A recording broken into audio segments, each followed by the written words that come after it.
This week on ANN, Adventist theologians and administrators approve a statement on biblical eschatology. Adventists in Italy celebrate 90 years in the country.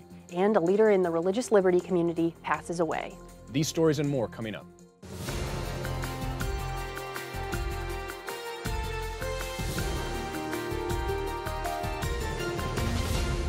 Thank you so much for joining us this week. Seventh-day Adventist theologians and administrators from around the world met in Rome, Italy for the 4th International Bible Conference. The conference theme was biblical eschatology, or the study of last-day events according to the Bible. At the closing of the event, the group voted a consensus statement to reaffirm the Adventist understanding of end-time events, biblical prophecy, and its missiological implications for the church. The statement says, as Seventh-day Adventists, we are impelled by the personal and profound conviction of the nearness of Christ's coming as a literal, visible, personal, and worldwide event. We are keenly aware of the challenges being made to the historicist approach to biblical eschatology. These challenges include preterist, futurist, and idealist approaches to the books of Daniel and Revelation, scientific cosmologies that breed skepticism toward a divine supernatural resolution of the problem of sin and death, and speculation regarding things that have not been revealed. Committed to the principles of sola and tota scriptura, we hereby affirm that the Seventh-day Adventist Church, raised up in fulfillment of Bible prophecy near the end of the earth's history, has an eschatological perspective as an integral part of its theology, message, and mission. The statement went on to affirm several core beliefs of the Seventh-day Adventist Church, including Jesus Christ as the center of the Church's eschatological hope, the accuracy of creation, and the importance of the three angels' message. The statement ends by saying all members of the Seventh-day Adventist Church should share with the world this eschatological vision.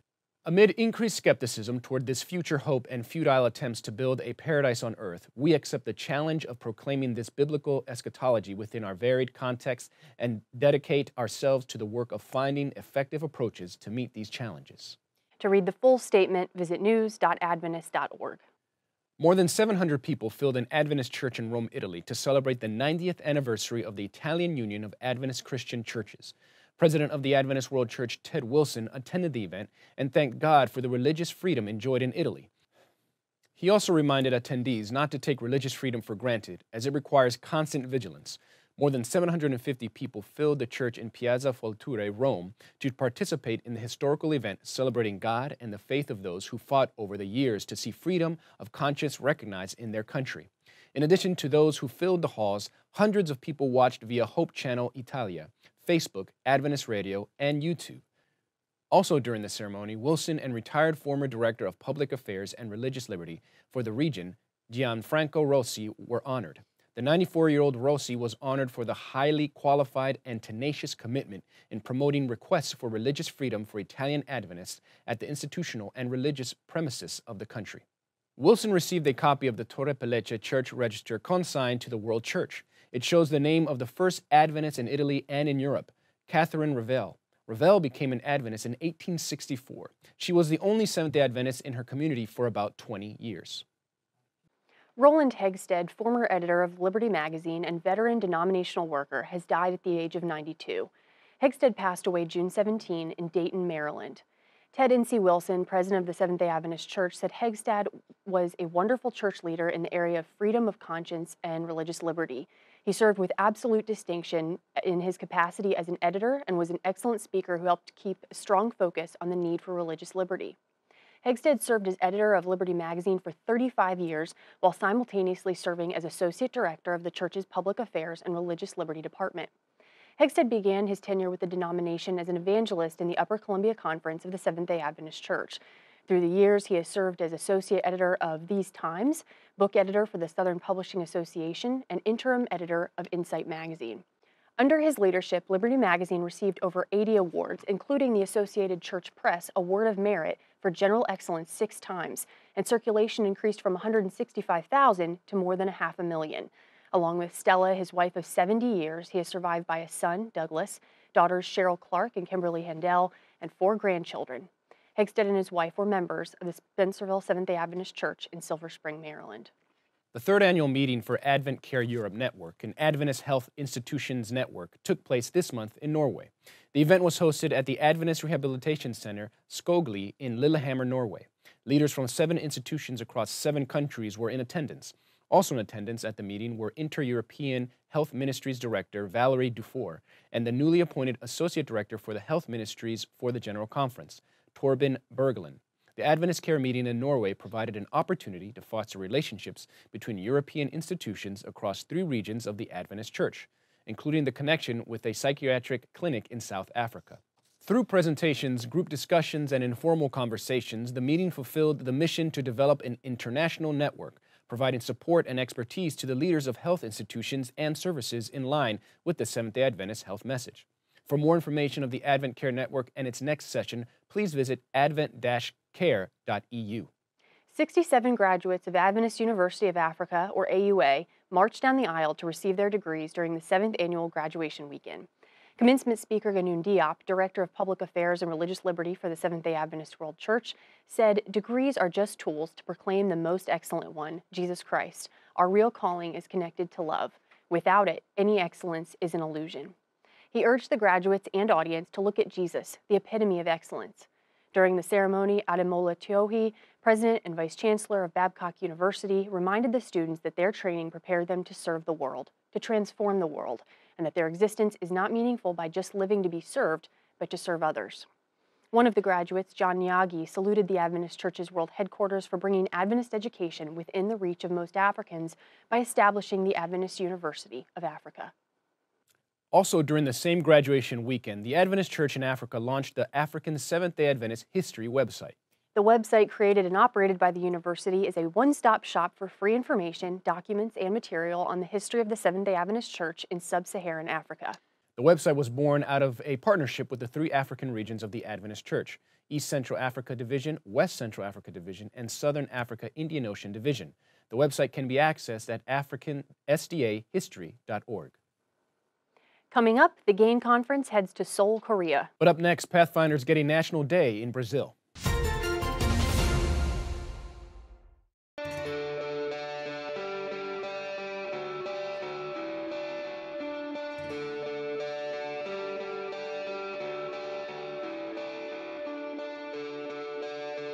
You have found what makes you happy, and then everything else will come into play. It's important to all. The brain is infinity and beyond. There's no reason to never stop. There's always a reason to start. Family. Family. I've never seen anyone that's so excited to see just me for no reason than just to see me. And I'm trying to be a better person for her. It's a work in progress. It's nice to see someone that sees you from those little innocent eyes, who sees me as the guy that she loves and comes and gives hugs to. And whether it's for my 3 children or my friends or my family, if this does not exist, then it's meaningless. I want to remember this moment now, when 20 years from now she's an adult. Hopefully she's come to be a good adult.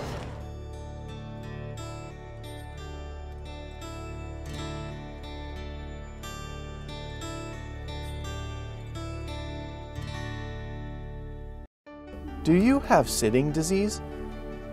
I don't know. Do you sit all day? Yes. Are you known to your friends as a sitaholic? Yes. Do you sit all day at work, then get home and sit even more? I do. Data from the National Health and Nutrition Examination shows that more than half of people sit at least 6 hours a day. This sitting time has been linked to metabolic syndrome, type 2 diabetes, cardiovascular disease, and a whole slew of other problems. If you've been sitting for more than an hour, you've been sitting too long. We've got to get up. By cutting your sitting time in half, you can increase your life expectancy by up to 2 years. Find ways you can stand more during your day. Pace when walking on your phone. Have walk and talk meetings. Set an alarm to remind you to walk every hour. Stand up and start living longer today.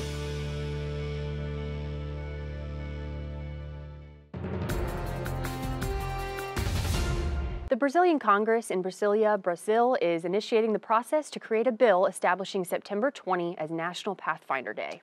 Present throughout Brazil and the world, the Pathfinder Club serves children between the ages of 10 and 15 and provides services to the community, especially in the areas of education and culture. Pathfinder Director for the Adventist Church in South America, Udolsi Zakowski, says the bill will encourage areas who do not yet have a Pathfinder club in operation. He also pointed out the importance of recognition from the Brazilian government when the clubs need support from the authorities for community events. Deputy Paulo Folletto, co-author of the bill, knows the importance of the Pathfinder Club in the community. He says, "My bill to create National Pathfinder Day is designed to acknowledge the efforts of the Adventist Church to maintain this mission of love for our young people." Zakowski hopes National Pathfinder Day will be approved in 4 months. We'll make sure to report back with the decision. What do giant tortoises, tree-sized daisies, marine lizards, and inconspicuous finches have in common? All can be found on the Galapagos Islands and all exhibit the beauty of God's creation.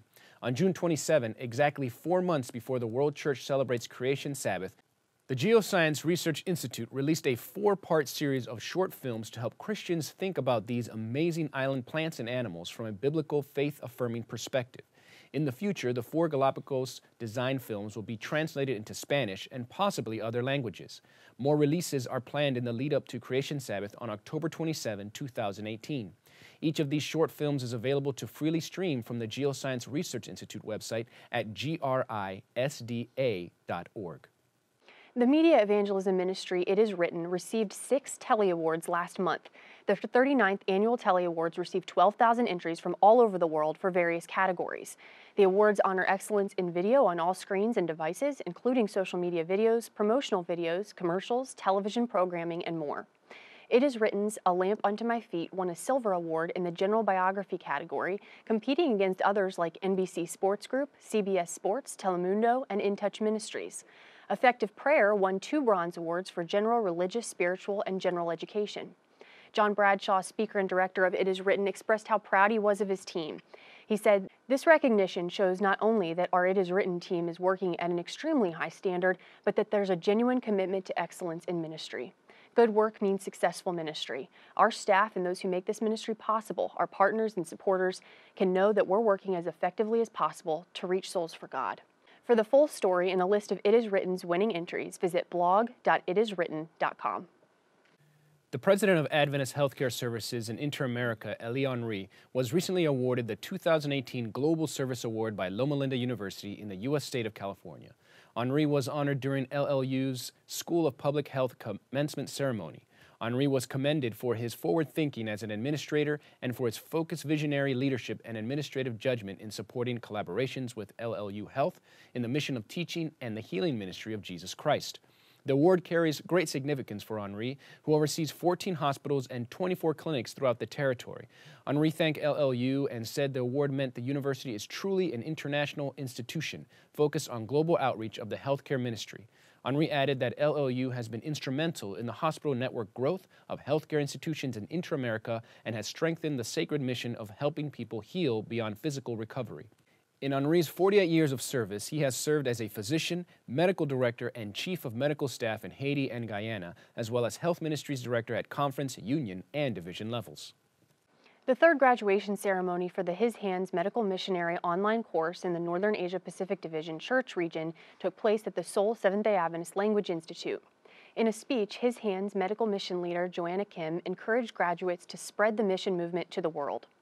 Samyuk Medical Center Director Myung-Sup Choi gave congratulatory remarks, reminding graduates that Jesus is at the center of the church's health message. As Jesus Christ is at the center of the Adventist health message, Jesus Christ is at the center of all the work we do at Samyuk Medical Centers in Seoul and Busan. Both Samyuk Medical Center and His Hands Medical Mission share the same belief: I am the Lord who heals you. The highlight of the ceremony was mission reports by 38 His Hands medical missionary groups. They introduced their members, reported on the mission work in the past year, shared testimonies, and presented plans.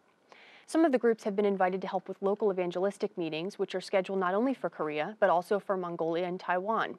The coordinator for the ministry in the Northern Asia Pacific region, Soo Ki-han, said he has high hopes for these missionaries. I hope these 38 HHMM mission groups will take strong root within their local churches, grow healthy, and yield much fruit of soul salvation. This year, the Global Adventist Internet Network is heading to Seoul, Korea. GAIN is a conference designed to foster the use of technology, media, and the internet to help the mission of the Adventist Church. This year, the event will take place at the same time as the International Mission Congress, organized by the Adventist Church in the Northern Asia Pacific region. 4,000 missionaries and gospel workers will come together to share stories and experiences of God's grace in their mission fields. A new addition to the GAIN pre-meeting lineup is the News Summit.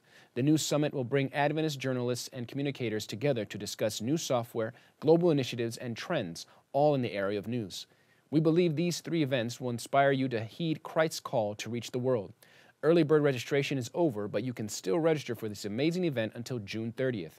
If you happen to miss our June 30 deadline, contact your local division and talk to them about the best way to attend the event.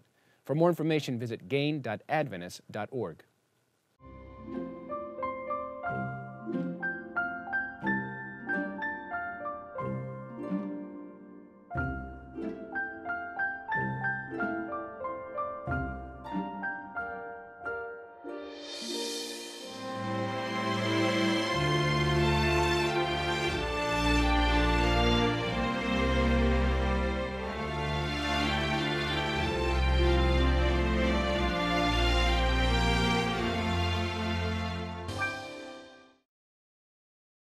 Andrew Solomon Naput, a Vanuatu Member of Parliament, postponed important appointments to attend and officially open the Seventh-day Adventist Musical Festival of Afate.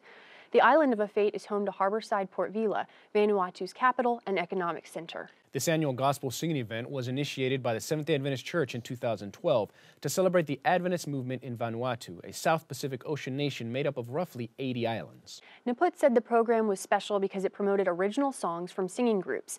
He said, "I believe in the process of composing songs. Artists dig deeper into the Bible, and as they do it, it changes them and will change the people who listen to them sing." More than 40 groups were scheduled to sing their original compositions at the music festival. The theme of this year's festival is Gospel in Every Act, meaning the gospel of Jesus can be shared by everyone, anywhere, and anytime when one uses the talents God has blessed them with. Naput said that he planned to attend the remaining evenings of the festival with his family and would encourage his fellow members of Parliament to attend.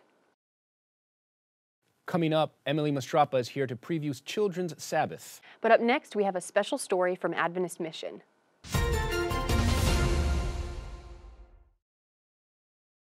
Adventists have been shown to live 7 to 9 years longer when compared with other people in California. It's now been expanded into a much bigger study called Adventist Health Study 2, which is looking at what are the factors that make a difference in lifespan of Seventh-day Adventists. It's been publicized in Time magazine 1966, National Geographic 2005, US News and Today 2009, where one of the comments that was made, if you want to live longer, live like a Seventh-day Adventist.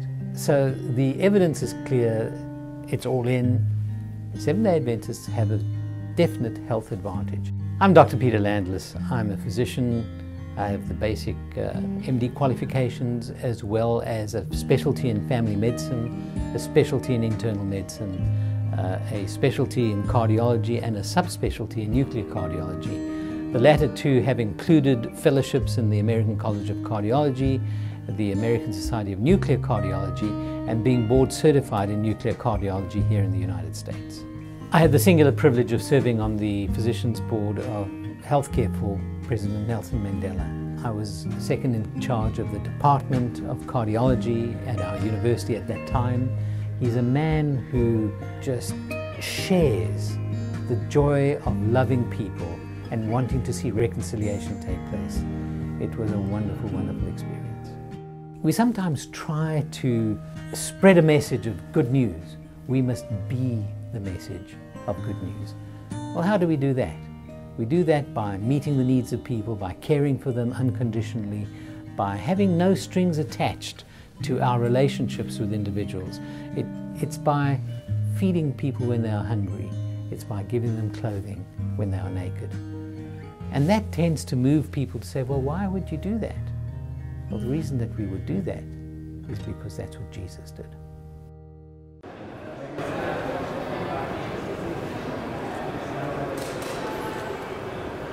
May I work in with you, young fella? Yeah. Go for it.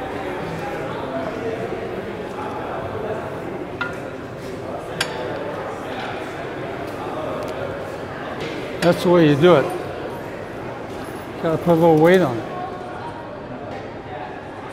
But I'll put it back up here for you.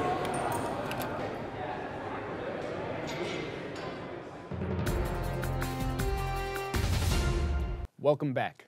Do you ever look at the people around you and wonder how many of them know Jesus? Studies show that more than 4.5 billion don't know the gospel message. Adventist Mission has more.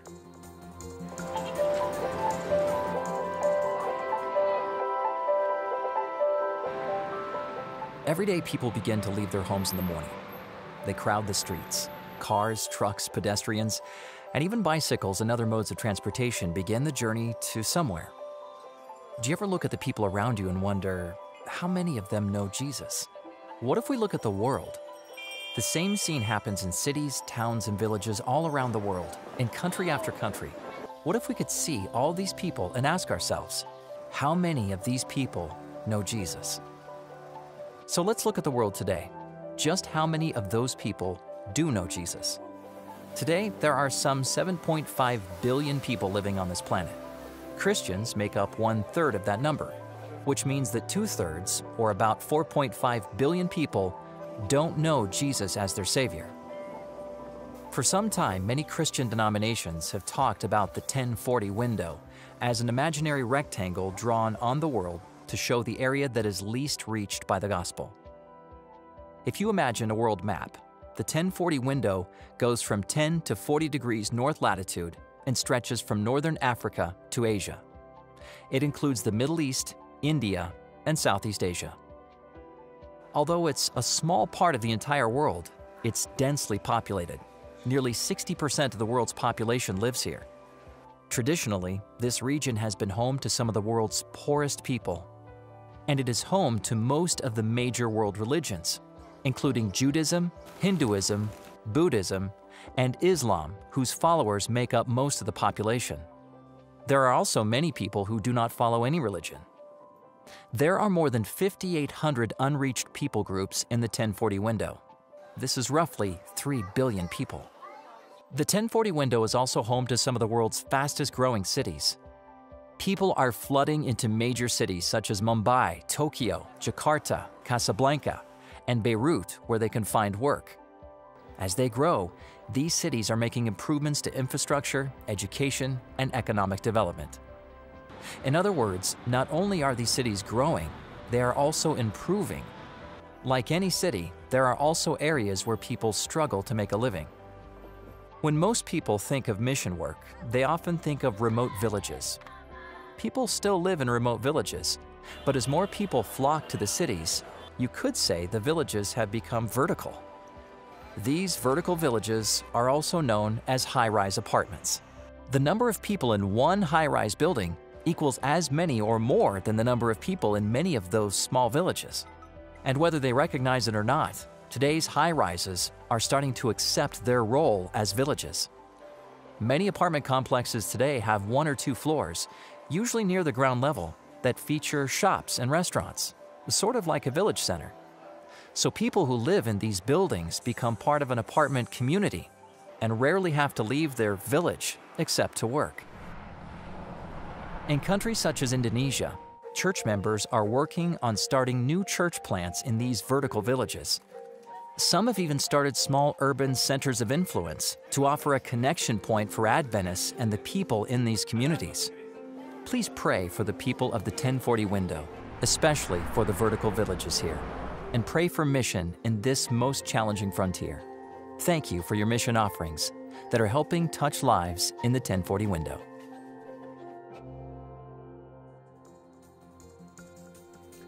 Watch this and other mission stories online by visiting AdventistMission.org. Then click on videos at the top. The last Sabbath in July has been designated by the Adventist Church as Children's Sabbath. For this week's social media highlight, Emily Mastrapa is here to tell us how we can make it a special Sabbath for our kids. July 28 has been designated by the church as Children's Sabbath. The theme for this year is Miracles by the Sea. This children's program is designed to draw people to the reminder of the love and healing that Jesus gave so freely. It will remind your children and congregation that Jesus is the great physician who desires to heal and free each one of us to live a life of love, service, and inclusion.